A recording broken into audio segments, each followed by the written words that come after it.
Good morning. It's Saturday the 26th of October.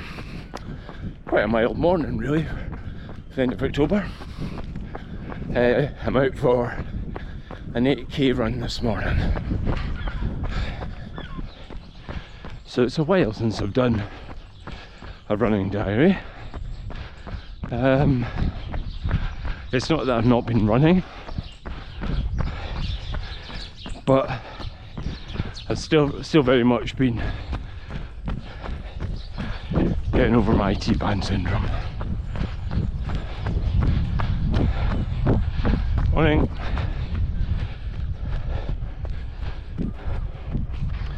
So what that's been, well, that's been about 4 months now.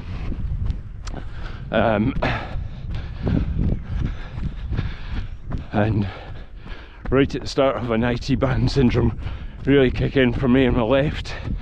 Yeah, I was running a couple of Ks and still having pain.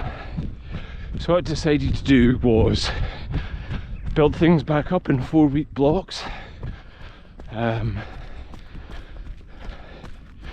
Just so do distance, so work up to 5k, do that for 4 weeks, ensuring that I was pain free for at least, the last couple of weeks, and then after 5k I then had a substantial lift up to 8k, which I'm at just now.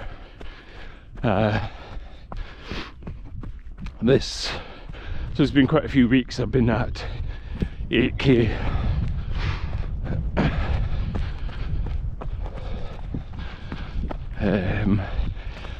So I've got it today. I'll run it on Tuesday and then I'll run it next Saturday,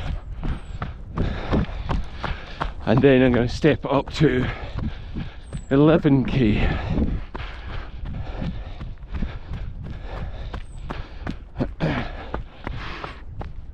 And then stay at that for 4 weeks. Now my plan after that is to then go back to 10% or less increments weekly, because well, hopefully I'm much more recovered, but also I don't really want to be lifting my midweek, my Tuesday run, really much beyond 11k. 12k would be fine, but I really don't want to go beyond that. So it's going to be my Saturday long run that needs to grow. So then I'll just keep adding a little bit to that. We're really trying to stick to a bit less than 10k, sorry, 10% each week. So the 8Ks have been going fine. There has still been, I would say I would have an awareness of my IT band towards the end of it, but not real pain, but very much focused on not pushing myself too hard.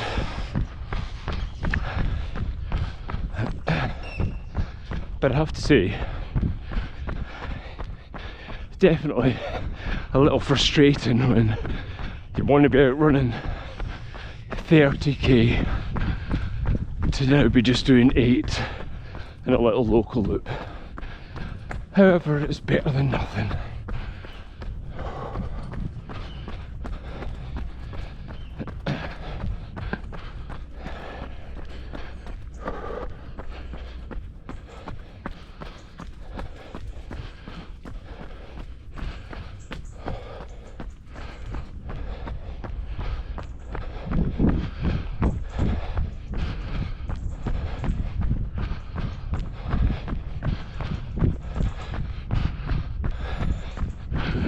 beautiful morning.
So as well as building back up in the running, I've continued to do my yoga, continued to do kickboxing on a once a week basis, but also really continued to work on my strength and conditioning. So what that usually means is a kettlebell session at home immediately after my runs, and it's a bit of a full body, so not just kettlebells. I've got a chin-up bar, also doing push-ups,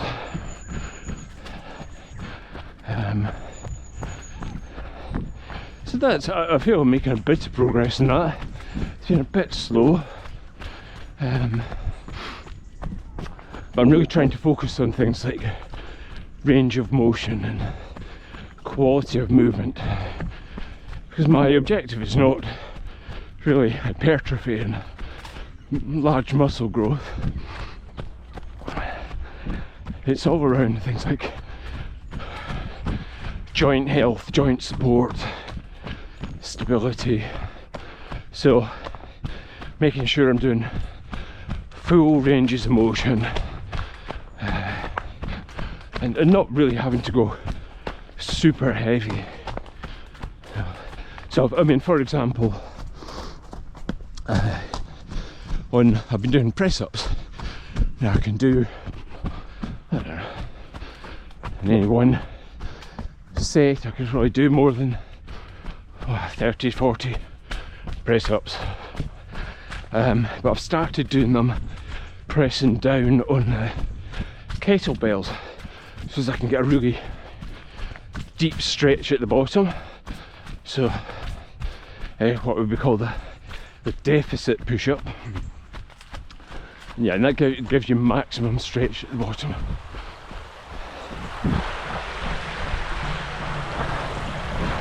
I really feel it for the days after that, and to be honest, I should be able to be doing it twice a week, and in the minute it's I'm only able to do it once a week because I've got quite a lot of muscle soreness afterwards. So it means it's working maybe a little bit too well.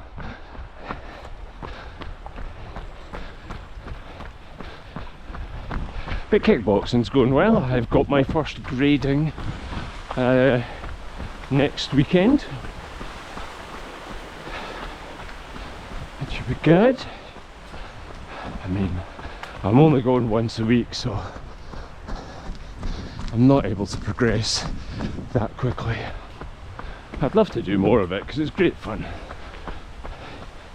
but I also feel that the range of motion for it is really great. It's using slightly different leg muscles and things like that, so really good for me.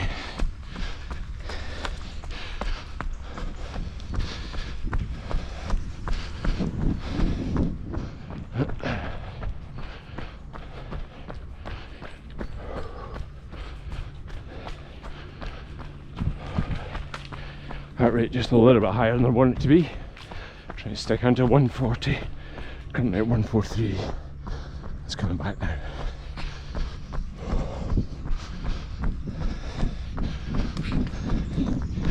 Fitness is definitely taking a little bit of a tumble.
Decided to treat myself to a new bit of kit.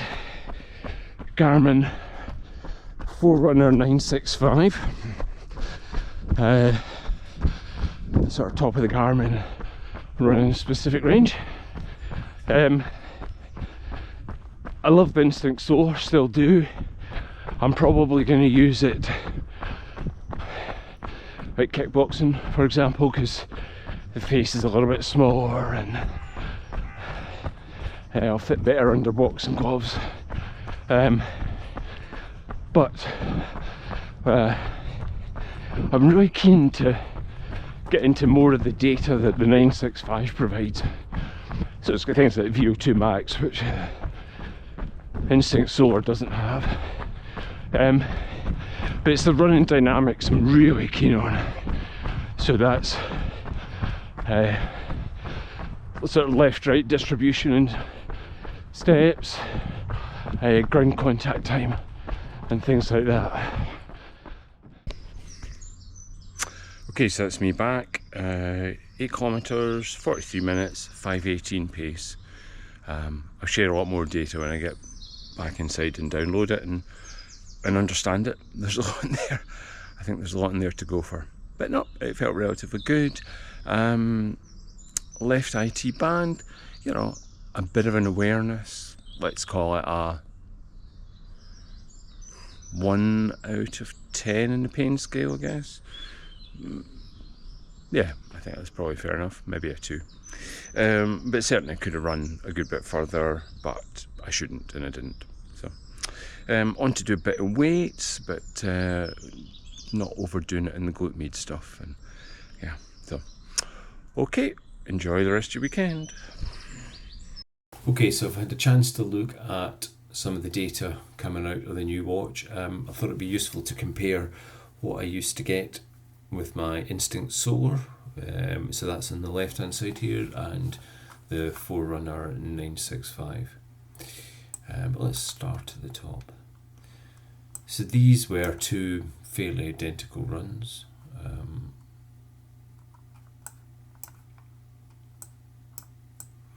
Same distance, pretty much. Slightly faster today, which was good. Slightly fewer calories. That was good. I'm obviously getting a little bit fitter. So, what can we see to start with? So first three, elevation, pace, heart rate, they're all the same. And I would expect the heart rate data to be very accurate given that they both use the same chest heart rate monitor. But after that, things start to get a little bit different. So in terms of the graphs, we've got run cadence and temperature in the Instinct Solar. However, on the 965 was something new to me, which is performance condition. But reading up about it, basically it's first few minutes of your run or activity. It looks at how you're performing and just says, gives you a bit of an instant assessment of your fitness. And actually it was pretty good at the start, but tailed off a little bit more than I guess I would like, although I've never seen this graph before in my life, so I don't know how good or bad that is. It is above 0. 0 is the sort of baseline, so it is in the good zone. But what's going to be really interesting to watch is how that changes over time as I continue to recover from my left IT band issues and as I rebuild fitness. So, quite interested to watch that one. Stride length. That's quite interesting. I don't know what I would do about that. I'm much more interested in cadence. I know that really I should be aiming for a cadence of about 180. I wasn't pushing it very hard today, and I think that's probably apparent. Some of these orange zones where my cadence looks a little bit low. You also get watts, which I'm not really that interested in. You get vertical ratio, so that is the ratio of how much basically for every step you go up versus along. Obviously it's running, we want to be going along more than we're going up. Making as much progress forward, and really good runners have a very low vertical ratio, that it is, they're spending most of their time and energy travelling forward. Just to show you kind of what the ranges are in here. Really, the best are at in this purple zone, that they're spending less than 6% of the sort of ratio. So 6% of the amount they go forward, they spend going up. But for me, I'm, kind of firmly in that green zone. So it's not horrendous, but it would be good to be seeing how that changes over time. You can also just get vertical oscillation, which is just basically how much you're going up. Ground contact time, that is just what it says it is. So if you're really efficient, you're just not spending that much time with your foot on the ground. You're always just travelling forward. It'll be interesting to see if I can get my cadence up to about that 180 mark, how this changes. And I think as well, as I get fitter, I usually feel a bit lighter on my feet, so it'll be interesting to see how that perceived sort of feeling of fitness and running, efficiency equates to these numbers. And then we can also look at how the time balances between left and right. So if we look at that, we can see that the average is I'm spending a little bit more time on my right on the ground, a little bit less time on my left on the ground, but it's only 1%, so it's not a huge difference. I think you really want to be, it's saying anything about 50.5. So really I'm banging that kind of green zone really overall. Respiration I'm not that bothered about. Run, walk, well, I ran it all today. And then going into the sort of summary stats here. There's a lot of similarities, but there's some additional things. So, we've got my calories burnt, and there's a notion of a split between resting calories and active calories. I don't know what it means by rest and calories. Is that? Actually don't know what the difference is there. But there's also this idea of like logging what you take in. I don't actually know how to do that yet, so I might look into that. But this idea of sweat loss is quite interesting. I'm guessing that must take exertion and temperature into account. Don't know. I guess I'm not that bothered about that really. I do typically drink quite a lot when I've got my water bladders with me, but I guess it's quite interesting to get an idea of how much you lose. Like, it'd be good to see how much you do for kickboxing actually, because I feel like I sweat loads when I do that.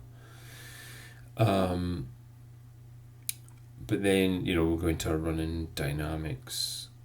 On the Instinct Solar, you've only got a little bits here around steps per minute, around your cadence, and what is calculated as the average stride length. You get those in here, but you obviously get then the everything else as well. And for me, it is the running dynamics that the big motivation is, looking at the relationship between that and my state of injury or otherwise, and then looking at throughout a run, how does, if I suddenly can see that my vertical oscillation starts changing at a point, or probably more like the vertical ratio or something like that starts changing at a point and gets worse, or start making more ground contact time, or these sorts of things. If I notice that, but also does it then correlate to, I could really start to feel my legs getting tired at that point, or so how does perception and data tie up? So that's going to be really interesting for me, and that was my big motivation for getting the 965. So I hope that's interesting, because if you're considering buying one of these watches just to see the differences in the data and what might be of interest to you, and or considering an upgrade. All right,